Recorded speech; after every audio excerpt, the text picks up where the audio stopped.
سانحہ جو ہوا یقیناً امت مسلمہ اس میں غم کی حالت میں بھی ہے اور اشکبار بھی ہے۔ اور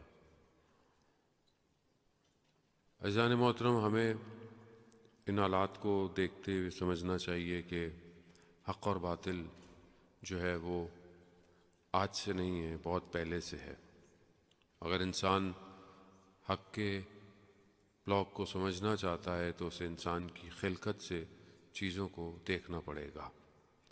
پروردگار نے جب انسان کو خلق کیا ہے تو اسے اپنا خلیفہ بنا کر اس دنیا میں بھیجا، اور وہ جب اس دنیا میں آیا ہے تو وہ ایسا نہیں ہے کہ سب کچھ اس کے لیے بہت آسان تھا۔ اللہ نے جب اسے بنایا اور اسے ایک مقصد اور ایک ہدف کے لیے خلق کیا، اس کے اندر دونوں چیزوں کو رکھا کہ اس کو اختیار دیا کہ وہ اچھے اور برے کی تمیز کرے، اور اس چیز کو سمجھنے کے لیے اپنے رسولوں کو بھیجا۔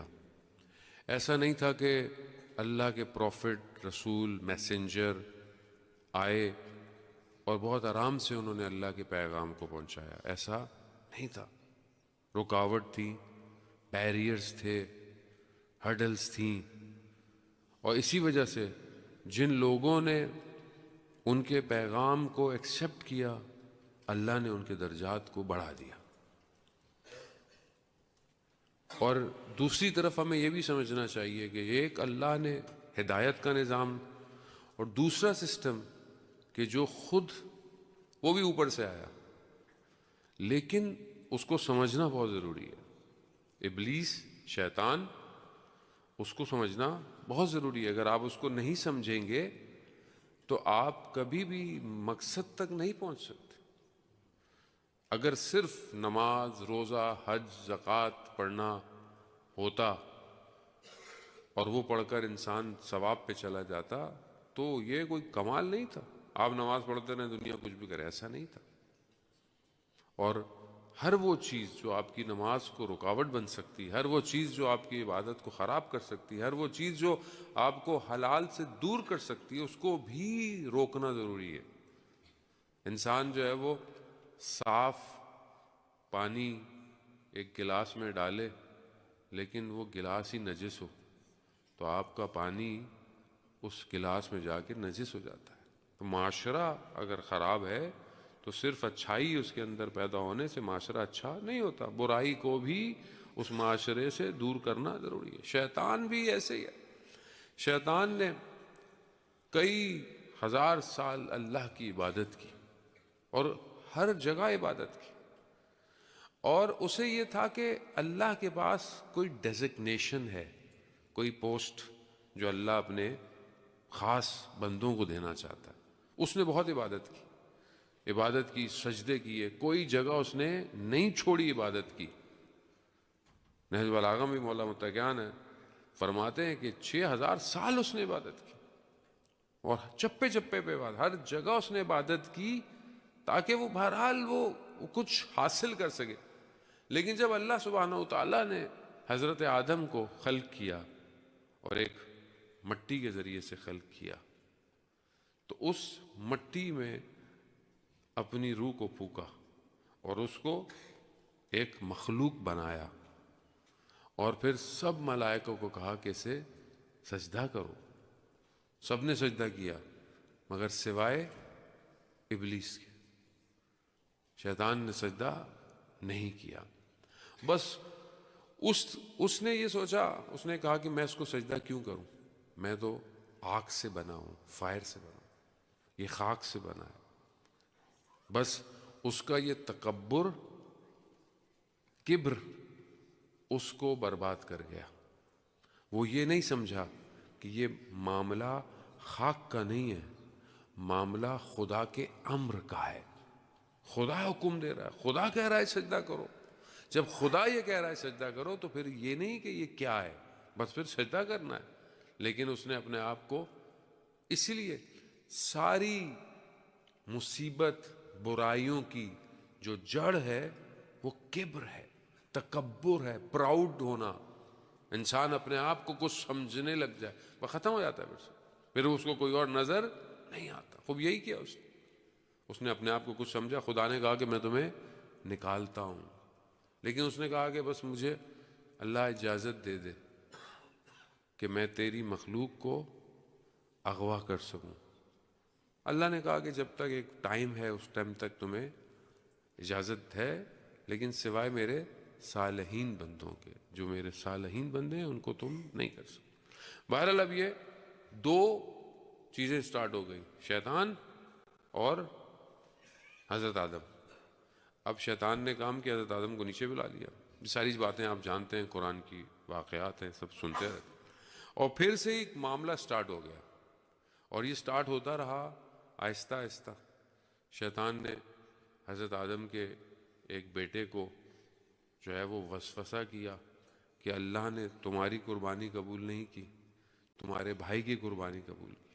حابیل کی قربانی قبول کر لی، قابیل کی قبول نہیں کی، بس اپنے بھائی کو مار دو. مسئلہ کیا تھا؟ مسئلہ ولایت کا تھا کہ اللہ اپنی ولایت کسے دینا چاہتا ہے. بس وہیں سے شیطان ہر جگہ اسی ولایت کے مقابلے میں آتا رہا، اور آسان نہیں تھا. ہر نبی کو مشکلات کا سامنا کرنا. آپ کے سامنے حضرت نوح کتنے سال تبلیغ کی حضرت نوح نے؟ 900 ایئرس، 900 سال تبلیغ کی. کتنے لوگ مسلمان ہوئے؟ تھوڑے سے لوگ ایمان لے کر آئے. 900 سال. یہاں آدمی 10 دن مجلس پڑھ کے جائے، لوگوں کی حالت اچھی نہ ہو تو لوگ کہتے ہیں لے بھائی مولانا صاحب. مولانا بھی پریشان ہو جاتا ہے کہ یار کوئی اثر ہی نہیں ہو رہا. اصل 900 سال تبلیغ کی کچھ نہیں ہوا، 10 دن میں کیا ہوگا؟ کچھ نہیں ہوگا. لیکن آپ یقیناً یہاں آنے والا نہ حضرت نوح ہے نہ سننے والے حضرت نوح کی قوم ہے. انشاءاللہ یہاں تو سب مذہبی ہیں، دیندار ہیں، ماشاءاللہ سب ہیں. آپ کو میں ویسے کہہ رہا ہوں کہ آدمی اتنی جلدی رزلٹ نہیں ہوتا، ٹائم لگتا ہے. علماء اکرام آپ کے درمیان میں، مولانا صاحب پہلے بھی آپ کے یہاں رہ کے گئے، ابھی بھی آپ کے یہاں. خوب عرصہ لگتا ہے معاشرہ سازی کرنے میں، society develop. It's not easy. آپ ان فیکٹرز کو بھی دیکھیں کہ جو چیزیں ایک شخص کے اندر پینیٹریٹ کر رہی ہیں. ایسے ہی وہ حضرت نوح 900 سال بعد کی کچھ لوگ ہیں، پر اللہ سے دعا کی پروردگار ان کو عذاب دے. اللہ رحمان ہے، اللہ رحیم ہے. اللہ نے روکا، اللہ نے بولا اچھا یہ پھل کھاؤ، ان پھل کو بیج لگاؤ، یہ درخت بنیں گے، پھر پھل آئیں گے، پھر میں عذاب بھیجوں گا. اور ان کو پھل آتے آتے 18 سال لگ گئے. 18 سال لگ گئے. پھر اللہ نے کہا عذاب دو، کہا نہیں پھر پھل کھاؤ. اور یہ کئی عرصے سلسلہ جاری رہا. پھر اللہ تعالیٰ نے کہا کشتی بناؤ، پھر اس کے بعد عذاب آیا اور یہ ساری چیزیں. مگر اس کے باوجود حضرت نوح کا اپنا بیٹا سوار نہیں ہو پایا. جبکہ حضرت نوح نے کہا پروردگار میں نے تجھے کہا تھا کہ میرے گھر والوں کو، کہا نہیں یہ تمہارا اہل نہیں تھا. یعنی صرف رشتہ ہونا کمال نہیں ہے، انسان کا عمل ہونا کمال ہے. عمل ہوگا سوار کو. حضرت نوح کا بھی ٹائم گزر گیا. میں بہت تیزی سے بہرحال خلاصہ کرتے ہوئے آپ کی خدمت میں عرض کر رہا ہوں کہ تاکہ ہم سمجھ سکیں گے ہم آج کہاں ہیں. کرتے کرتے آخری نبی آیا. ہر نبی، حضرت موسیٰ آئے مشکلات، حضرت یوسف آئے مشکلات. ہر نبی کے مقابلے میں ایک سسٹم آیا کہ نبی کو روکو، ولایت کو روکو. جہاں اسے پتہ چلتا تھا ولی آنے والا ہے، یہ پہلے سے پلان کرتا تھا. حضرت یوسف کے بھائیوں کے ذریعے سے مارنے کی کوشش کی. حضرت موسیٰ کو فرعون کے ذریعے سے کس نے انفارمیشن دی ہے؟ حضرت آپ قرآن پڑھتے ہیں، آپ واقعات سنتے ہیں، کس نے انفارمیشن دی فرعون کو؟ کس نے دی انفارمیشن کہ کوئی بچہ پیدا ہونے والا ہے؟ لیکن جب اللہ چاہے تو اپنے نبی کو فرعون کے گھر میں پڑھاتا ہے. تو یہاں انسان کو مایوس نہیں ہونا چاہیے کہ تو ہم کیا کریں گے، ہم یہاں رہتے ہیں، ہم ویسٹ میں رہتے ہیں، ہم کیسے کریں گے. اللہ جب اپنے نبی کو فرعون کے گھر میں بلا سکتا ہے تو آپ کو بھی وہ ہر جگہ پرورش دے سکتا ہے، انٹل انلیس انسان خدا سے منسلک ہو، خدا کی طرف بڑھتا رہے. لیکن مقابلہ رہا. آخر میں اللہ نے اپنے آخری نبی کو بھیجا، اور جب آخری نبی کو بھیجا تو شیطان نے کہتے ہیں چیخ ماری ہے، کیونکہ اسے پتہ چل گیا کہ اب آخری نبی آ گیا ہے. اس نے کوشش کی، اسے اجازت نہیں ملی، تو اس نے جاتے ہوئے حضرت جبرائیل سے ہی پوچھا کیا میں اس مخلوق میں پینیٹریٹ کر سکوں گا؟ کہا ہاں کر سکو. وہ خوشی خوشی چلا گیا. اور پھر اس کے بعد آپ کے سامنے رسول خدا کو اذیت دینا، مگر وہی اللہ نے ولایت کا سسٹم دے دیا، امام کا سسٹم دے دیا. ہر جگہ علی علی علی نظر آیا. سسٹم تھا، امام اپنی جگہ ہے، شخصیت اپنی جگہ ہے، لیکن اللہ کا سسٹم ہے. اور جب دشمن نے دیکھا کہ یہ سسٹم، اگر یہ سسٹم رہا تو شیطان کا سسٹم ختم ہو جائے گا، سب ختم ہو جائے گا، تو اس نے کیا کیا؟ حضرت علی کے مقابلے میں پھر آپ کے سامنے پھر حضرت علی کو جو ہے وہ شہر تلوار کے ذریعے سے ماہ مبارک رمضان میں مسجد کے اندر شہید کر دیا. پھر ایک کے بعد ایک کے بعد پھر کربلا میں جو سامنے آیا ہے وہ اس کو سمجھیں، وہ شخص نہیں ہے، وہ سسٹم ہے. یزید سسٹم ہے، یزیدیت سسٹم ہے. اس لیے امام حسین نے کہا تھا مثلی، میرے جیسا تمہارے جیسے کی بیعت نہیں کرے گا. یعنی جو بھی میرے جیسا ہوگا آخر تک. آج بھی آپ کے سامنے اگر آج سید علی خامنہئی نے اپنے بدن کو خدا کی بارگاہ میں قربان کیا ہے تو یہی کہا، اسی قول پہ عمل کیا ہے، مثلی لا یواجہو مثلا، تیرے جیسے کی بیعت. سسٹم یہی ہے. امام حسین نے سسٹم دیا، قربان ہو جاؤں گا، کٹ جاؤں گا، مگر پروردگار. اور یہ اللہ نے خود کیا ہے کہ اللہ کے نظام کو بچانے کے لیے اسلام میں یا علی ہے یا علی کی اولاد ہے یا علی کو ماننے والے ہیں، کوئی اور نہیں ہے. آپ کے سامنے پوری دنیا آپ کے سامنے. اس میں اب تو مطلب سارے پردے اڑ گئے. اب تو آپ کے سامنے اب تو کوئی اندھا ہی ہو جس کو نظر نہ آئے، یا خدا نہ خواستہ جس کی نسل میں پرابلم ہو، ایسے ہی ہوگا کوئی نہ کوئی. ورنہ جو ذرا سا بھی بہتر ہے اس کو سب سمجھ میں آ رہا ہے کہ یہ کیا ہو رہا ہے دنیا کے اندر. یہ سسٹم ہے اور یہ سسٹم چل رہا ہے، یہ چلتا رہے گا. انی سلم لمن سالمکم وحرب لمن عارضکم الی یوم القیامہ ہے. یہ کارساز، یہ چیز چلتا رہے گا.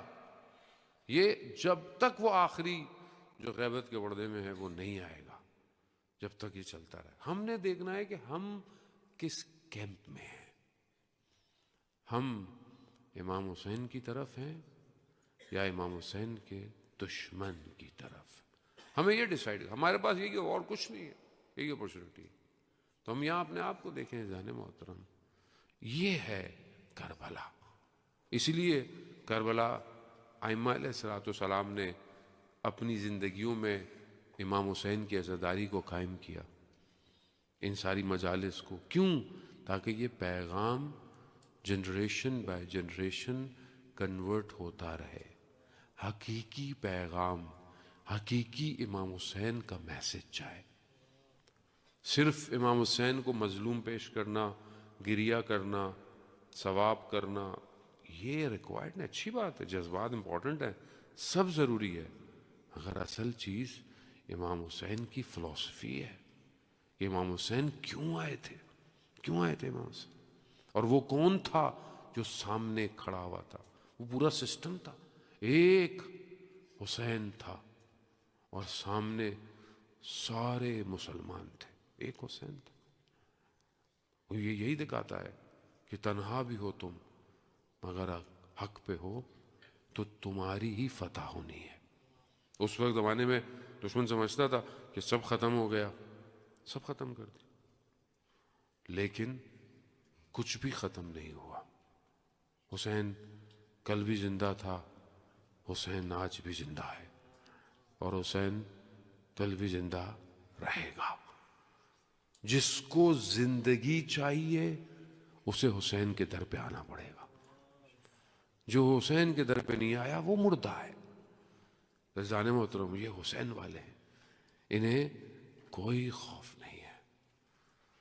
ان کے بدنوں کے ٹکڑے ہو جائیں یہ نہیں ہے. کربلا عشق کا کعبہ ہے، اور عشق کے کعبے میں داخل ہونے کے لیے سر تو کٹوانا پڑتا ہے.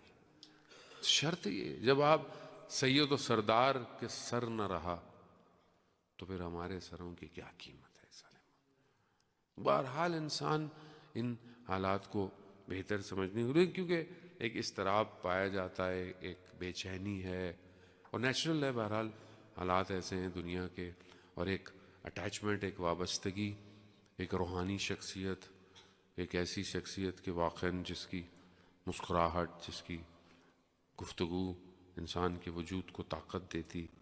بہرحال اللہ تعالیٰ بہتر جانتا ہے، اور اللہ اپنے بندوں کو بہتر جانتا ہے کیسے بلاتا ہے. لوگ اس زمانے میں بھی پوچھتے تھے کہ امام حسین سے کہ آپ جا رہے ہیں تو آپ اپنے بچوں کو کیوں لے کے جا رہے ہیں، آپ اپنی خواتین کو کیوں لے کے جا رہے ہیں. مگر امام حسین جانتے تھے کہ میرا 6 مہینے کا بچہ بھی وقت کے یزید سے نقاب کھینچ لے گا. وہ امام جانتے تھے، امام جانتے تھے یہ اسیر ہوں گے مگر ان کی اسارت اسلام کو آزاد کر دے گی. یہی ہے امام جانتے. تو آج بھی ایسی ہے، یقیناً غم ہے، دکھ ہے. میں ذہن محترم ذرا سا بھی سوچتا ہوں حالت خراب ہو جاتی ہے. خاص طور پہ 176 چھوٹی بچیاں، بہت آپ اصلا تھوڑی دیر سے زیادہ تصور نہیں کیا جاتا. انسان ہے بہرحال ہمارا، میں اپنی بات کر رہا ہوں، آپ یقیناً مجھ سے بہتر ہیں، نہیں برداشت کر سکتا. چھوٹی بچی آپ کی اسکول گئی ہو اور واپس اس کا جنازہ ہے، صرف اس کے اسکول کے بیگ، اس پہ لٹکے ہوئے اسٹف ٹوائز. کتنا شوق ہوتا ہے چھوٹی بچیوں کو پنک کلر کا بیگ لینا، چیزیں رکھنا، کی چینز لٹکانا، ایسے ہوتا. اور صرف وہ بیگ آپ کے پاس ہوں. باقی آسان نہیں ہے، کہنا آسان ہے، سننا آسان ہے، نہیں ہو سکتا. اپنے آپ کو اس جگہ پر رکھیں، پھٹ جائے گا انسان، نہیں برداشت کر سکتا. یہ تو کربلا ہے تو صبر آ جاتا ہے. کربلا نہ ہوتی تو کوئی برداشت نہیں کر سکتا تھا.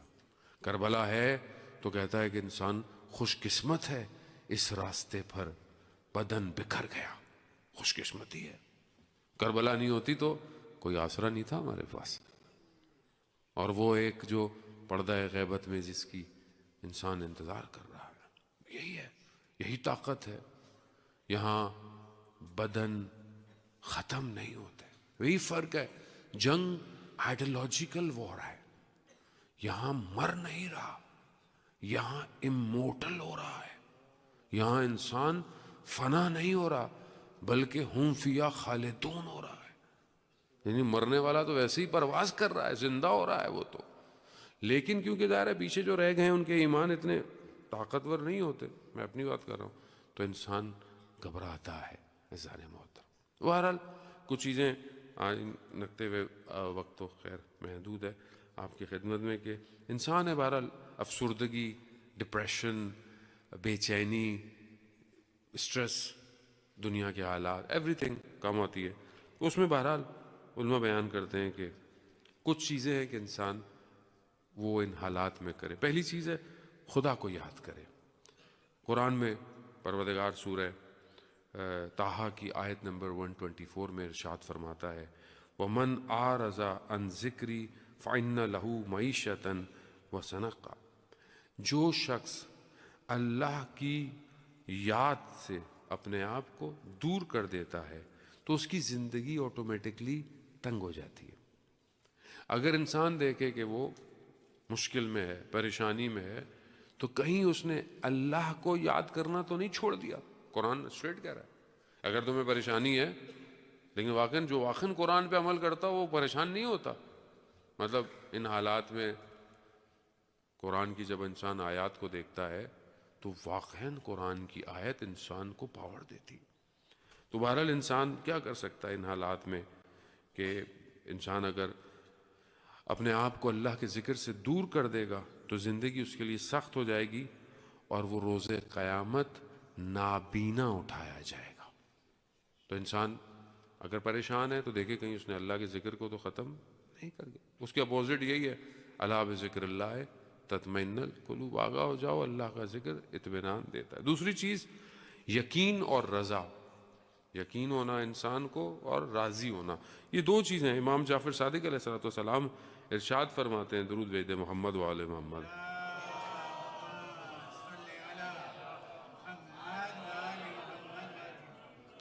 امام ارشاد فرماتے ہیں کہ یقین اور رضا کے معنی یہ ہیں کہ انسان خدا پر اعتماد کرے اور انسان جو بھی کام کرے انجام دے اور اس پر اپنے آپ کو ثابت رکھے۔ یعنی انسان کو یہ یقین ہو کہ یہ جو کچھ اختیار ہے خدا کے اختیار میں، یہ انسان کو یقین ہونا چاہیے کہ درخت کے جو پتے ہیں، لیوز ہیں، وہ بھی اللہ کی مرضی کے بغیر نہیں گرتے۔ وہ یقین ہے کہ نہیں ہے؟ جب انسان کو اس چیز کا یقین ہو تو باقی زندگی میں ہونے والے واقعات پہ تو انسان کو یقین ہونا چاہیے، خدا ہے، اور پھر اس کے بعد جو ہو اس پہ راضی رہے۔ یعنی انسان آسان نہیں ہے، یقیناً راضی ہونا بھی بہت مشکل کام ہے۔ انسان تو گلے شکوے ہی ہیں زندگی میں، راضی تو بڑا مشکل ہے۔ راضی انسان ہو جائے بہت آسان نہیں۔ صبر الگ لیول ہے، راضی ہونا الگ لیول ہے، مگر انسان بہرحال راضی ہو۔ اب یہ اگر انسان دو چیزیں بہرحال اپنی زندگی میں کرے تو بہتر ہو سکتا ہے۔ ایک اور بہرحال آج کی گفتگو کو میں جو ہے وہ خلاصے کو جمع کرتا ہوں۔ تیسری چیز یہ کہ انسان گلے اور شکووں سے پرہیز کرے اپنی زندگی میں۔ یہ سٹریس کیوں ہوتی ہے؟ انسان شکوے کرتا رہتا ہے۔ اس میں امام علی علیہ السلام ارشاد فرماتے ہیں، ایاک والجزا فإنہ یقطع العمل ویضعف عمل ویورث العلم۔ امام فرماتے ہیں کہ جو بے چینی ہے، انسان بیتاب ہوتا ہے، اس سے پرہیز کرے، کیونکہ یہ امید کو، ہوپ کو کٹ کر دیتا ہے۔ انسان جو بے چین ہے، اضطراب ہے، تو اب انسان کیا ہوگا، کیسے ہوگا، اب کیا ہوگا، اب کیا ہوگا، اب کیسے ہوگا، تو ہوپ ختم ہو گئی، آپ کی ہوپ ہی نہیں ہے۔ امام فرماتے ہیں کہ اگر مشکلات میں نجات چاہتے ہو تو صرف دو راستے ہیں، یا اس مشکل کے لیے کچھ حل کرو، کچھ چارہ کرو کہ اس مشکل کو میں حل کیسے کروں، اور اگر نہیں کر سکتے تو پھر صبر کرو، صبر کرو کہ یہ مشکل حل ہو جائے گی۔ لیکن اگر ہر وقت یہ بولتے رہو گے اور بے چین رہو گے، کیا ہوگا، کیسے ہوگا، یہ مشکل ہو گئی، وہ مشکل ہو گئی، یہ مشکل ہو گئی، تو دیر از نو ہوپ، کوئی ہوپ نہیں ہے زندگی میں۔ انسان اپنے آپ کو بے چین کر رہا ہے، اور یہ بے چینی اضطراب ہے زندگی کے اندر۔ اب ہر انسان کی زندگی میں انسیڈنٹ ہوتا ہے، پوری دنیا میں بھی انسیڈنٹ ہوا ہے، کیا ہوگا، کیسے ہوگا، کچھ نہیں ہوگا بھائی، کچھ نہیں ہوگا۔ آپ اپنی ڈیوٹی انجام دو، آپ اپنا کام کرو، آپ اپنے ایمان کو مضبوط کرو، آخری زمانہ ہے، کبھی بھی امام کی آواز آ جائے گی تو کیا کروں، خدا نہ خواستہ اگر میں تیار نہیں ہوا۔ اب ظاہر ہے یہاں بیٹھ کر تو میں دعا ہی کر سکتا ہوں، انسان اپنے آپ کو اپ گریڈ کر سکتا ہے، قرآن کی تلاوت کر سکتا ہے، ماہ مبارک رمضان کا مہینہ ہے، بہترین مہینہ ہے، اپرچونٹیز سے فائدہ اٹھائے، ساعتوں سے فائدہ اٹھائے، گھنٹوں سے اپنے آپ کو اپ لفٹ کرے۔ انسان بہرحال اپنے آپ کو بہتر کر سکتا ہے اس مہینے میں۔ بہرحال اگلی چیز انشاءاللہ کل آپ کی خدمت میں کہ بہرحال یہ دنیا ایسی ہے، دنیا ایسی ہے۔ اور کیا جملہ ہے واقعاً، سید کے جانے کے بعد کتنے دل غم زدہ ہیں۔ ہر شخص چاہے اس کا تعلق تشیع سے ہو کہ نہ ہو، غم زدہ ہے، آنکھیں اشبار ہیں۔ بہت سے لوگ ابھی تک یقین کی حالت میں نہیں، ابھی بھی ایسا لگتا ہے کہ شاید کوئی خبر آ جائے۔ انسان کا دل ماننے کو تیار نہیں ہے عزیزان محترم۔ اب یہ انسان کی زندگی کے اثرات ہیں کہ جس نے اپنی زندگی خدا کے لیے اور خدا کے نمائندے کے لیے گزاری ہو، جسے کوئی خوف نہ ہو سوائے خدا، حقیقی انسان، قرآن کی آیات کو عمل کرنے والا، حدیث و روایات پہ، سیرت پہ زندگی گزارنے والا شخص، ایسا شخص کہ جس کو دیکھ کر انسان، جو شخص خود ایسا ہو تو امام کیسے ہوں گے ایسا نہیں محترم۔ دنیا کتنی غم زدہ ہے، سوچیں آج ہم سے غم برداشت نہیں ہوتا، اور اگر ہم کسی امام کے دور میں ہوتے تو ہم کیا کرتے؟ امتحان یہی ہے، آزمائش یہی ہے کہ انسان اپنے ایمان کو مضبوط رکھے. اور انسان ان عالم میں جان محترم، آج امت اپنے آپ کو یتیم سمجھتی ہے، لیکن آپ خود تصور کریں کہ جب سب لٹ گیا اور روز عاشورہ شمر جالس علی صدر، شمر جب سینے پر بیٹھ گیا اور کن خنجر سے ضربتیں لگاتا رہا اور چند قدموں کے فاصلے پر بہن دیکھتی رہی. ہاں، آسان نہیں تھا، مگر پھر بھی جناب زینب نے ہمت نہیں ہاری. خیموں میں آگ لگ گئی. پہلا سوال ہی امام سے یہی کہا، آگ میں جل کے مر جائیں یا پھر باہر جائیں فرار؟ کہا نہیں، باہر جائیں. ہاں، عزادارہ نے بہت سخت تھا جناب زینب کے لیے یہ عمل. شام غریباں میں بچوں کے سب کو جمع کرنا، ایک بچی نظر نہیں آتی. بیوی مقتل کی طرف جاتی ہیں. مقتل کسے کہتے ہیں؟ جہاں پر بدن سروں کے بغیر بکھرے پڑے تھے. رات کی تاریکی، قربان جاؤں میں حسین کی بیٹی پر. یہ چھوٹی چھوٹی بچیاں دفن ہو گئیں عزادہ سکینہ کے صدقے. یقیناً جناب سکینہ ان کی میزبانی کر رہی ہوں گی اس عالم میں. یہ معصوم بچیاں جن کی نماز کی چادریں ان کے بیگوں سے نکلی، جن کی کربلا کی مہریں ٹوٹی ہوئی ان کے بیگوں سے نکلی، روزے کی حالت میں خدا کی بارگاہ میں پرواز کر اڑتے اڑتے اڑ گئیں. ہاں، بیوی نے جب مقتل میں دیکھا کہ بچی سر بریدہ بدن پر سو رہی ہے، کیسے اتنے باپ بیٹیوں کا انتظار کرتے ہوں گے. وہ بچی مقتل میں اپنے بابا کے بدن پہ سو رہی ہے. جناب زینب نے کہا، بیٹی یہ کیا کر رہی ہیں؟ کہا، پھوپھی آپ تو جانتی ہیں مجھے بابا کے سینے پہ سونے کی عادت. آپ کو کیسے پتا یہ آپ کے بابا کا سینہ ہے؟ کہا، میں تو بابا بابا کر رہی تھی. دو ہاتھ بلند ہوئے، الیا الیا. الا لعنت اللہ علی القوم الظالمین وسیعلم الذین ظلموا ای منقلب ینقلبون. پروردگار تجھے واسطہ محمد و آل محمد کا امام زمانہ کے ظہور میں تعجیل عطا فرما. پروردگار ہمیں امام کے ناصروں میں شمار فرما. تمام شہداء کے سید علی خامنہ یحفظ اللہ کے، ان کے گھر والوں کی، ان کی شہداء کے تمام کی درجات کو بلند فرما. پروردگار امت کو اس مشکل وقت میں ہمت سے، صبر سے، بصیرت سے کام کرنے کی توفیق عطا فرما. تمام فتنوں و سازشوں کو پروردگار نابود فرما. دشمنوں کو جو اسلام کے ہیں پروردگار انہیں کیفر کردار تک پہنچا. امت مسلمہ کو وحدت کے ساتھ آگے بڑھنے کی توفیق عطا فرما. امام وقت کو ہمارے اعمال سے راضی فرما. پروردگار جو ان مشکل حالات میں ہیں پروردگار ان کی مدد فرما. بہت سارے لوگ مریض ہیں، یقیناً کچھ لوگ زخمی بھی ہیں پاکستان میں، باقی جگہوں پہ بھی. پروردگار ہمارے دوست ہیں، ان کی والدہ مریض ہیں، کینسر کے لوگ مریض ہیں، ان سب کو شفاء کاملہ اور عاجلہ عطا فرما. پروردگار اس مشکل وقت کے اندر ہمیں حق کا ساتھ دینے کی توفیق عطا فرما. علماء اکرام، مراجع اکرام کی سلامتی عطا فرما. ہمیں آپس میں محبت اتفاق سے رہنے کی توفیق عطا فرما.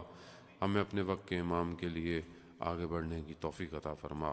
اللہم ارزقنا زیارت الحسین فی الدنیا و شفاعتہ فی الآخرہ. صلوات بیت محمد و آل محمد.